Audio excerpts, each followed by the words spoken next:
Good morning, everybody. Hello. Welcome back. It is the first day of autumn, and as you can see, the sun is shining straight down the eastern street that I live at the terminus of and shining through my windows.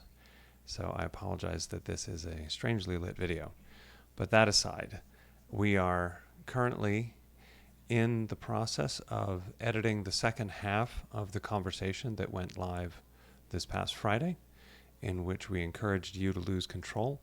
We took the story from Genesis about the Tower of Babel as a lesson about humanity trying to retain control of its own destiny, and it largely being a story of God letting us know that no, He is in control, we are not in control. And we see in this very much a comparison to the dream of the Enlightenment, which seeks everyone to be unified under a common, purely rational frame of reference for existence.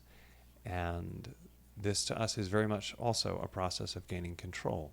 And this is why trying to live the traditional way of the life of faithfulness is so difficult in our culture, because despite the dream of the Enlightenment having been proved to be a nightmare more than once in our culture, as we've said so many times during the French Revolution, the First and Second World War, now with the birth of AI, not to mention probably other points in between, it just doesn't work. And yet we have so many people in our culture who still think that reason and rationality for humans are complete and perfect and objective, which of course everybody from Nietzsche on has known that they're not, and that somehow this will result in a morality despite not providing any meaning for the universe.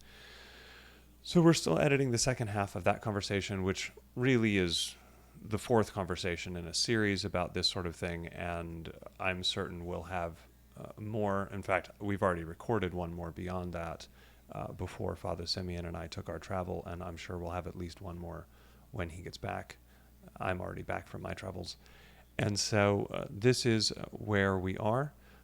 There won't be much to post this week in terms of clips. I know there were a lot last week. Those are easier for me to produce as I'm finalizing the episode because I become very familiar with the content. So those will go up next week. So I didn't want to leave you with anything this week. So I did want to say happy first day of autumn. I'm sure I'll have a few things to say soon about the annual debate about Halloween, but we'll cross that bridge when we get there. Meanwhile, have a great week, everybody. Take care.